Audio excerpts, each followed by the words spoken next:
instances. First of all, what is your reaction to what happened on October the 7th? Oh, it was terrible, of course. I mean, we kind of get our news kind of also secondhand because, you know, my wife's family, they live in Gaza. They have cousins and uncles there, and their house also was bombed. We haven't been able to communicate with them for the past 3 days. Communication are lost. So we don't know actually what is the, how are they doing, but, you know, we're used to that. I mean, it's just like, it's very repetitive. We're used to that. We're used to them being bombed every time and moving from one place to the other. You know, it's just like those Palestinians, they're very dramatic. Israel killing us. But they never die. I mean, they always come back. You know, they're very difficult to kill, very difficult people to kill. I know because I'm married to one. I tried many times, couldn't kill her. I mean, there's a dark humour there, and I understand why. Because no, it's not dark humour. I try to get to her every time, but she uses our kids as human shields. I can never take her out. Again, I understand the humour, but to be serious, Bassem, about this, tonight there is... I will be serious. Now, I will be serious. I was watching your interview with Ben Shapiro, and I'll tell you one thing. Yeah. I think that Ben Shapiro is one of the smartest people who ever walked this earth. He's very, very smart. I follow him, and I believe everything he said. And when he came on your show, his solution was, and I quote, his solution was that the solution for this is for Israel to annex Gaza and to kill as many son of bitches as possible to make sure that this will never happen again.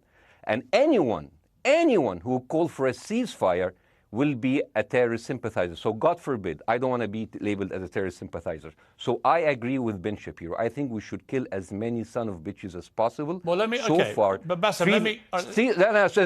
So far, 3,500 people were killed, including 5,000 son of bitches in the bombing of the Baptist hospital as we speak right now. 1/3 of those 3,500 were children. So my question to Ben Shapiro is, how many more son of bitches do we need to kill so Ben Shapiro is happy? Okay, because it changes Bassem, from one year. It changes from one. I'm sorry that.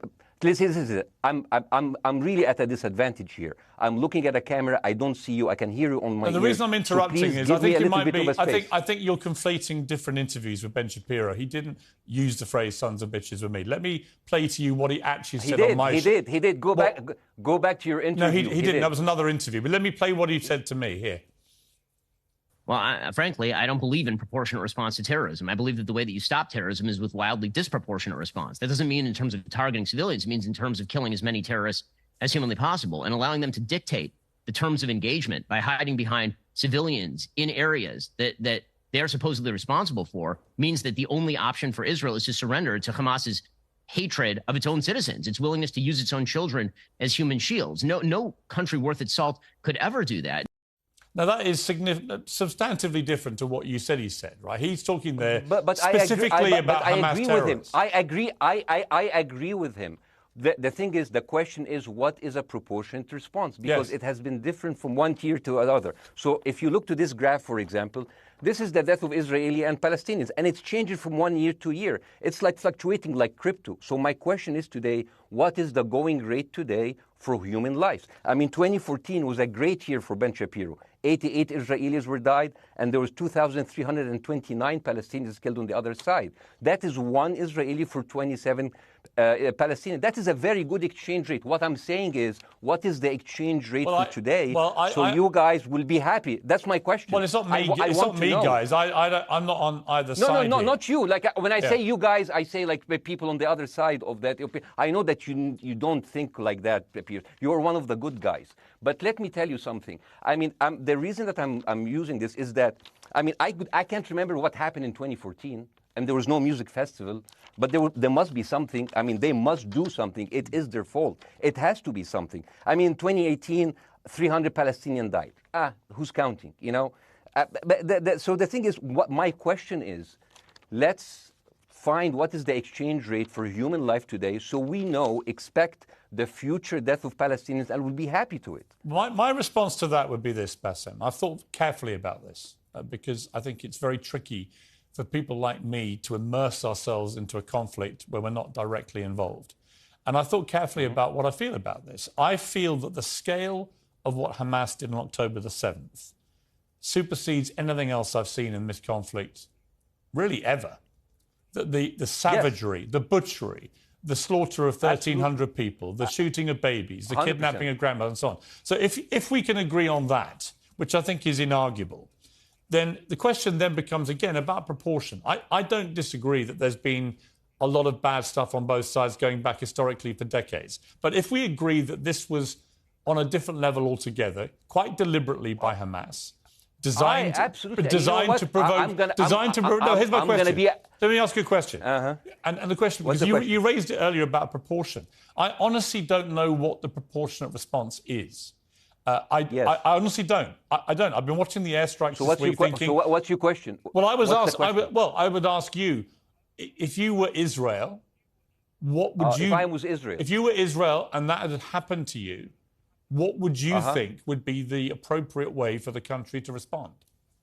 I would do exactly like Israel did, kill as many people as possible, since the world is letting me do it. I mean, I can do it because I can, you know. But the thing is, you know what? I agree with you. And you know what? I'm going to be even ahead of you, because I see the question coming. Do you condemn Hamas for the atrocity? Yes, I condemn Hamas. I condemn Hamas.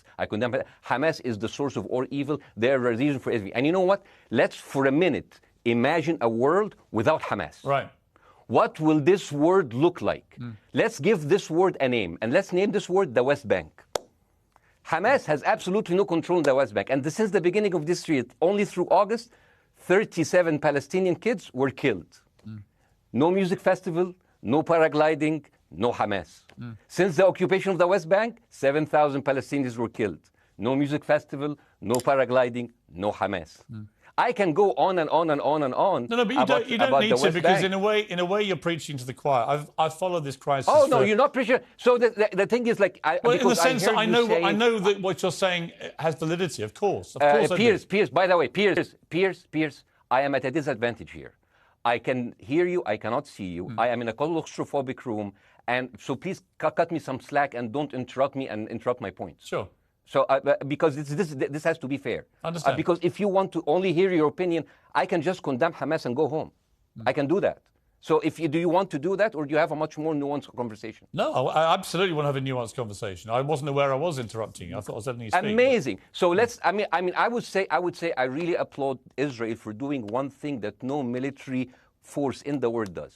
Because I heard Ben Shapiro and I heard Ron DeSantis, and they said Israel is the only military force in the world that warns civilians before bombing them. I mean, how fucking cute. That is so nice of them. Because with this logic, if Russian troops started warning Ukrainians before bombing their houses, we're cool with Putin, right? I mean, okay, Habibi, you have warned them, go invade. It's fine. You have done your job. I mean, the thing is, and I understand, and I also heard Ben Shapiro talking about Human Shield. So you remember my wife's family, they live in Gaza. So I asked them, I told them, when Israel gives you the nice warning, the cute warning, does Hamas force you to stay in your home so you can be bombed and use as Human Shield? You know what, Hassan here, my wife's cousin, he's a loser, you know. He told me, you know, when I asked him, does that happen? He told me, no. The lying son of a bitch lied to me. I told him, you don't understand. Ben Shapiro and Ron DeSantis keep saying that Israel warned you and Hamas asked you to stay put. So I told you, he's a loser. He never kept a job. He even failed in all of the interviews to become like a Human Shield. I would believe Ben Shapiro. Let me ask you this, Bassem. So let's go with that. No. Let me ask you this. At some point, I must be able to ask you questions. It's not a monologue for you, Bassem. If we agree that for the 14,000 casualties, I mean, who's counting, are Human Shield, does that mean that every single one of those civilians was standing, obscuring a military target behind them? Because that's a lot of weapons. I mean, Hamas is packing. No, of course it doesn't. And look, it doesn't. So there's some collateral damage. Lots of collateral damage. Yes. It's fine, yeah. You kill some to save some and then kill some more. Yeah, I agree. Yeah. Well, let me ask you this. Again, it comes back to proportionate response. When the world decided it had to get rid of ISIS because of the appalling butchery they were carrying out, it did so by also killing, very sadly, a lot of civilians along the way by doing airstrikes against places which but killing civilians ISIS are inevitable. Fighters. You said that in the beginning. My point is, it's inevitable. Yeah, but once Israel has decided that they want to get rid of Hamas, and Hamas is embedded with civilian population, I'm very concerned about what's going to happen next. I've written a column tonight saying, I remember the Iraq war, which I opposed, right? I remember all this. So my question for you is, what would you think would be an appropriate response by Israel to what happened? Well, these are years of disproportionate responses of Israel. Right. Did it solve the solution? Did it solve the problem? Did it work before, so it will work? What will be the surprise this time? What will be the twist that will make this work this time? What will be different this time? Seriously, I mean, like, this is only the last 15 years. I mean, because it's too many papers. I just got this. But how will this be different? And the thing is, I am so glad in the introduction that you mentioned the Iraq war. I applaud you, Piers, for saying that, because you were honest about it. You said that spreading lies like WMDs make people look at those people as less of humans, and they would accept the death of 1 million Iraqi, whether by sanctions or by invasion, right? You are a good man. This is amazing. And you know what is similar? Is when you spread the lies of 40 decapitated babies, although it was refuted. So what happens when people hear that, killing babies is horrible. But when you say decapitated 40 babies, you are planting a certain image with a certain trigger in people's mind. Who has said that? Who has said 40? Who has said that? You have said 40 decapitated. Who has said that? You have repeated. No, I haven't. What? I've never said that. You haven't said on your show 40 decapitated babies? Never. Ben Shapiro didn't say it? No. Ron DeSantis didn't say Nobody it? has said it. Okay, nobody said it? No. Oh, okay. Okay, maybe I am wrong. Decapitated. Here's you're the wrong. thing. I've never said that. What happened, no, you're wrong. But the thing is, the same thing is happening in Iraq. Ben Shapiro once tweeted, not even about Gaza, about the West Bank, when Israel continued to build the illegal settlement. He said, 2017, Israel likes to build things, and Arabs, not Palestine, not Hamas, Arabs like to bomb crap and live in open sewage. Yeah, I thought that was very the Israeli defense minister, he said, those are human animals. And the thing is, Ben Shapiro should know better, because, long before the Holocaust, before Jewish people were thrown in the gas chambers, the Nazi propaganda called them rats. Now, as a human being, I will never accept that another human being being thrown into a gas chamber, but a rat, kill 10, kill 1,000, 3,500. They are son of a bitch. They are human animals who live in open sewage and decapitate babies. And because of that propaganda, Mr. Morgan, that guy in Illinois, the 71-years-old guy, he killed, stabbing the 6-year-old Palestinian kid in Illinois 26 times. And he used to play with him. They used to be friends. But he went in, marching into their apartment, stabbing his mother and killing him, shouting, all Muslims could die. Yeah. It took you 80 years to change one word from Jewish to Muslim. And then you transferred your guilt to us and took away our land. Bassem, let me ask you a question. That deal sucks, man. Let me ask you a question. How do we get from where we are now to peace? Well, first of all, you need to change the perception. Nikki Haley, the American presidential candidate, said, we are in Israel in this because it's a fight between good and evil. Now, if you already decided someone is good, he can do no evil. And if you decided someone is evil, it's good to kill them. Killing them is good. You see, and the thing is, it is not like something new. I mean, I look at history and I see, I'm sorry to say that, but Westerners has always dealt like this with indigenous people. You first treated them like savages, Native American, First Nation, Aboriginal. They're savages. Kill all the savages. And then when they're almost extinct, you start feeling sorry for them, like animals. So maybe the solution is that we kill as many Palestinians as possible so the few of them that remains do not bother you. And maybe Netanyahu, when he lives for another 100 years, he'll become a tree hugger. Let me just challenge you on this. And he will campaign for preserving the three Palestinian. You keep talking about Westerners like me. Okay, so let me return the favor, okay? Hamas is dedicated to the complete eradication of Jewish people. I am not the spokesman for Hamas. I'm not saying you are. Why do you keep... I'm not saying you are. I'm not their spokesman. You're talking to me. I fucking hate them. Bassem, Fuck Hamas. Hamas. No. Are you happy? You're missing my point. You're talking in a generalized way about people in the West who always talk about Arabs as savages. I don't. No. I'm talking about America. I actually led the campaign. I led the media campaign in this country against the Iraq War. Okay, so I don't see. I don't see people in the Middle East as savages. You are one of the good ones. But what I would say is, I'm talking about you. You're great. No, it's not about me being great. You're amazing. We love you. It's about the way Hamas behaved on October the 7th was like savages, like a pack of savages. It was the worst atrocity against Jewish people since the Holocaust. There has to be, of course, there has to be a response. They should be eradicated. My question for you is, notwithstanding the history, Bassem, what is the proportionate response? But I don't know. But there's no Hamas in the West Bank, and they're still dying there. So what's your excuse? I don't have any excuse.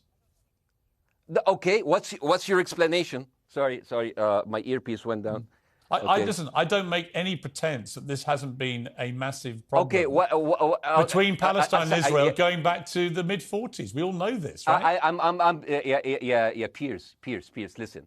I'm not saying that you're making excuses, but if you are adopting a certain point of view, you have to at least defend it. I'm telling you, there is no Hamas in the West Bank. What is the excuse? Not your excuse. What is the excuse to kill those people? Well, listen, this question of proportionality is one that... No, answer my question. I've been answering your question. You answer mine. It's actually not my job to answer your questions. It's not.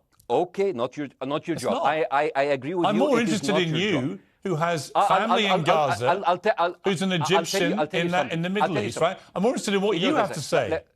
Okay, I'm telling you. I think Hamas is the problem, okay? Right. Now, let's say Hamas is removed. Let's Hamas.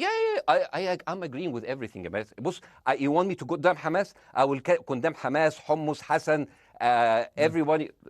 Guys, so wait. I can't hear you. The earpiece. Damn. Okay. Oops. Okay. Yeah. Okay. I do need help. I think. Okay. Just go back. Is he there? Go back. Can you hear me? Okay, go. Thank you, guys. Can you hear, Bassem? Yeah, now I can hear you. Okay. So here's the thing. Can you hear? Okay. So, let's say, for example, Hamas ceased to exist. Okay? Do you hear me? Yes. Yeah, Hamas ceased to exist today. Now, right now, in Palestine, in West Bank and Gaza, 20% of Palestinians go through Israeli prison system, whether imprisonment, whether interrogation, whether torture. And the rest of them, they live a life of daily loss of land, of homes, of life, and they are suffocated by this. So let me ask you something. If you are a Palestinian living into these conditions for decades, would you sympathize with your oppressor or sympathize with the people who claim they resist them even if they are terrorists? I have made no secret that I think the conditions Palestinians have had to exist under are completely unacceptable. I've said that for years. So the question then becomes, how do you forge peace between two warring parts of that region who, for decades, have approached peace, in my view, with mutual sledgehammers, with no actual desire to have peace? And I think it comes down in the end to great leadership.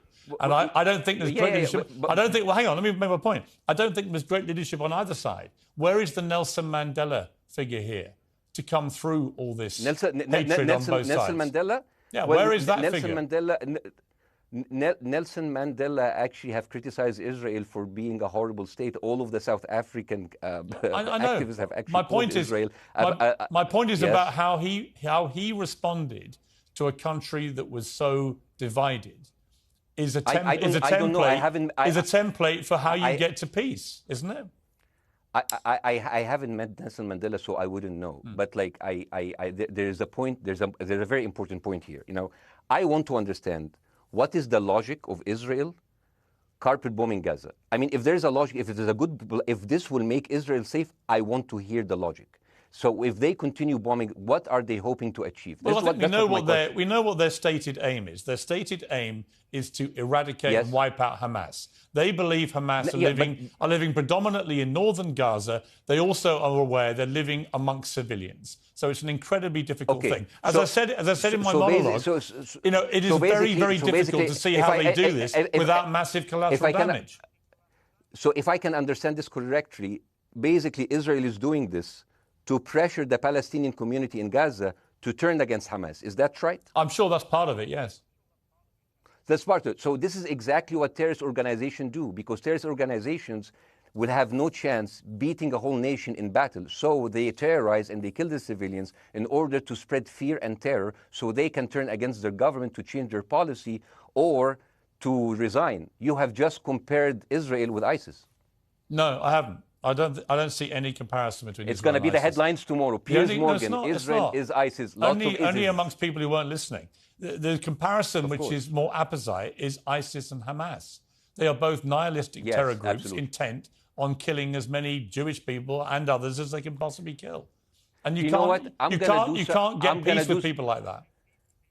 Absolutely. You know what? I'm going to do something that nobody done on your television. You know what I'm going to do on your episode? I'm going to pretend that I'm an Israeli citizen.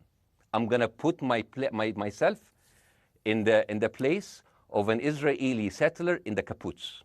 And I want to speak to my Prime Minister, Benjamin Netanyahu. Mr. Benjamin Netanyahu, I have voted for you because you have promised us peace and prosperity and security. On the 7th of October, those son of bitches Hamas, they went into the fence that is regularly heavily guarded. Usually if there's like a dove that comes close to it, it will be shot. Those people went in and they went for 6 hours before IDF forces was deployed, killing our friends, our families, kidnapping our grandmothers and babies, and went in. I want to ask you, Mr. Prime Minister, after you have fractured the Israeli community and you have fucked our courts, our Supreme Courts, what are you doing with the money being given to you, to the United States? Also, you are carpet bombing Gaza with absolutely no regard to our hostages, our people. I heard a rumor in the kibbutz that you're doing that you let that happen as an excuse to carpet bomb Gaza, so you push them into Sinai. And I didn't believe that. It's like, not my Prime Minister, he can never do that. And then I watched an interview for Danny Ayalon. He was your chief advisor. He was also the Israeli ambassador to the United States. And you know what he said, Mr. Prime Minister? He said that the solution for those Palestinians is to go into a vast land of Sinai and live into tent cities temporarily, temporarily, wink wink, until we build Gaza again, and then we invite you back. يعني عبط احنا بقى. يعني فاهمني؟ We've seen this movie before. So يعني, and when I saw this, I couldn't explain to my fellows in the kibbutz, how come our Israeli government is trading human lives for another piece of land? So as an Israeli citizen, I need to hold my Israeli government accountable. And as an American citizen, I want to know all of these money that we are giving to Israel. We're giving them $4 billion every year. Joe Biden said it's the best investment America ever done. Well, if I am in the place of Joe Biden, I would say, sorry, don't speak. I would say, if I was Joe Biden, I would go down and whisper in the ears of Netanyahu and tell them, I hate bad investments. They haunt me, like Littlefinger in Game of Thrones. But the thing is, this is the problem. Israel always victimizes itself, and I have never seen a victim putting their oppressor under siege and bombing them 24/7. Israel wants you to believe that they are the victim. Dealing with Israel is so difficult. It's like being in a relationship with a narcissistic psychopath. He fucks you up, and then he makes you think it's your fault. All right, you Bassem, look at Israel as Superman, but they're really Homelander. Bassem, Wallahi, they are shooting Bassem, fish in a barrel, and they are annoyed with the splashes. Bassem, I want to say two things. One, if you could just slightly mind your language. We are uncensored, but if you keep swearing, I'm very sorry. We have to apologise to viewers who may be offended by that. I apologize. But I understand passions run high, to so let's not get too bogged down about the odd swear word. I apologize to the viewers. I apologize to the viewers for my language. My second question is this: after the sight of dead civilians. After the break, we have the managing director of the Daily Wire, which is Ben Shapiro's company. We were going to interview him on his own, but he's happy to come on and talk with you directly if you are prepared to stay. Well, of course, I can stay, but again, I am in a disadvantage, and I would like to have my space to respond. Okay, we'll come back after the break. Because here's the thing. There's Bassem, two things we're going to go to a break. All right. When we come back from the break, it'll be you and Jeremy Boring from the Daily Wire.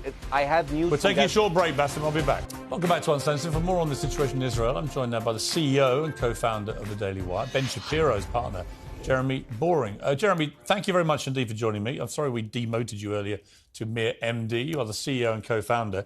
You know Ben Shapiro better than anyone, really. I did a big interview with Ben, obviously, the other night, which went around the world and has sparked a big reaction, including from our guest, Bassem Youssef, who's still with us. First of all, you've been listening to Bassem and what he's been saying. What's your response? Well, first of all, I make it a point not to speak for Ben Shapiro. He's got a 20 IQ points on me and speaks for a living professionally, so he's much better prepared to defend himself. But as his business partner, as his best friend, I do feel like I have to respond to the things that Bassem was just saying. First of all, the question of how many sons of bitches have to be killed in order to end this conflict, I suppose that the answer is as many of them as it takes. That doesn't mean that I or Ben or any decent person in their right mind is happy with the killing of civilians. I posted at the very beginning of this conflict that a woman or a child blown apart in Gaza is just as tragic as a Jewish baby killed in one of the settlements. That doesn't mean that Israel's actions and the actions of Hamas are morally equivalent. You know, the tragedy is the tragedy, but the moral equivalency is nonsense. If you entered Israel with the express purpose of targeting and murdering civilians with your own hands in cold blood, that is not comparable to Israel bombing targets in the Gaza Strip and killing civilians as a terrible, tragic consequence. War is terrible. War is an awful thing. That's why decent people don't lightly engage in war and why Hamas should not have incited this war. You know, we can talk about the history of the Israeli conflict. I'm not a professional political commentator. I'm a CEO. I'm a screenwriter. And I'm certainly not Ben Shapiro. I'm not here to discuss the history of the Israeli-Palestinian conflict, but we all saw what happened on October 7th. And the idea that Israel was not going to react severely to that, or that Israel should not react severely to that, is ludicrous. And Jeremy, let me ask you that Ben Shapiro should be a moderating voice, that Ben Shapiro should be, saying, no, Israel should not respond in this situation. That's nonsense. Let me ask you, though, Jeremy, the question which I think is the big question. What is a proportionate response to that outrage on October the 7th, which is the worst attack on Jewish people since the Holocaust? What is proportionate? If it's true, as reports are suggesting tonight, that there may have been a hospital hit by an Israeli strike and up to 500 people or more have died, that would seem to me, if that is verified, and it's not verified yet, you know, we don't know exactly what has happened other than there's been a hit on this hospital. But if that is verified to have been an Israeli strike, that will strike many people as disproportionate. Certainly. But first of all, I don't know what a proportionate response is or why we would want it. I suppose a proportionate response would be for 3,000 Israelis to go through the fence, gun down innocent Palestinian women and children, burn their bodies, burn them alive, take hostages, rape their women. No one wants a proportionate response. No moral person could possibly call for a proportionate response. The purpose of war is to defeat your enemy. The West has, in my lifetime, forgotten the purpose of war because the true cost of war is so terrible. The last time the West engaged in war and won it was World War II, and they did it through incredible brutality. They did it by bringing their enemies to heel. That is not a thing to That's not a thing to rah-rah about. That's not a thing to look forward to. As I said, all decent people should avoid war. But I think the sort of lie of the post-World War II, the post-war consensus lie, is that somehow war in which you kill a bunch of people and don't secure victory is morally superior to war where you do secure victory. I would say that the only way to morally justify a war is to win it. Otherwise, the very argument that brought you into the war, this enemy must be defeated, ends up being proven a lie. I mean, Afghanistan, I think America had every right to go into Afghanistan. The Taliban was harboring Osama bin Laden and Al-Qaeda. Al-Qaeda flew planes into buildings in the United States, killed thousands of our citizens, brought the nation into untold agony, pain, and horror. America had every right morally to go in and destroy the Taliban and destroy Al-Qaeda. Yeah, but I would argue, the Taliban now rules in Afghanistan. The war was not won. But that's my point, actually. I've done a column about this tonight for The Sun here in the UK, which is I was editor of a newspaper when the Iraq war happened. I opposed it very aggressively as the editor of the paper. And sadly, we were borne out by events. It was a complete disaster, the Iraq war, in my view. It was illegally contested, I think. And the consequences were appalling in terms of loss of life, 1 million people, in terms of ISIS being allowed to breed and create their merry hell around the world, in terms of complete dismantlement of Iraq itself as a functioning country.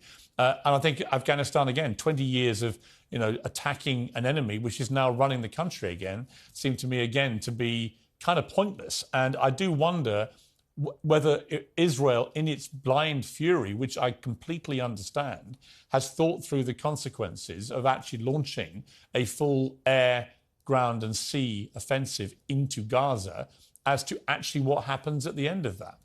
Well, I suppose Israel wasn't really given the opportunity to fully contemplate what the consequences of that action might be, because Israel didn't instigate this war. This war was instigated by a horrible terrorist attack on Israel, and a state is put in a position where it has to respond.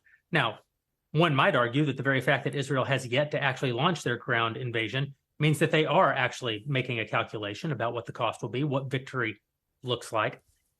Any rational person, any decent person can engage in a conversation about what is the appropriate response for Israel. Of course they can. But this sort of moral equivalency thing, I don't think is a sign of decency to engage in a conversation about moral equivalency. Let me bring Bassem back in. You've been listening to this, Bassem. What's your response to what Jeremy's been saying? I'm sorry, I didn't catch the gentleman's name. It's Jeremy Boring. He's the chief executive of the Daily Wire and co-founder with Ben Shapiro of the Daily Wire. Hi, Jeremy. Please say hello to Ben Shapiro, and please tell him that I do think he is the smartest person to ever walk the earth. Thank you so much. So, as a response to Jeremy, I agree with everything you said. I mean, what is disproportionate? I mean, he just used the examples from Second World War and America, showing that civilian casualty is, I heard his voice. He was very sad.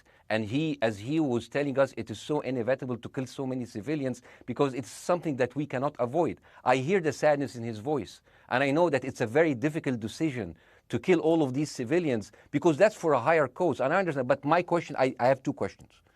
The question is, how can you justify the killing in the West Bank where Hamas does not exist? And if the disproportionate response during over all of these years have actually worked, what will be new this time that did not happen before? I just want to. That was my question. Okay, that was my question. I'm gonna. Okay. So now, if I ask the question, can I say something on my side? Well,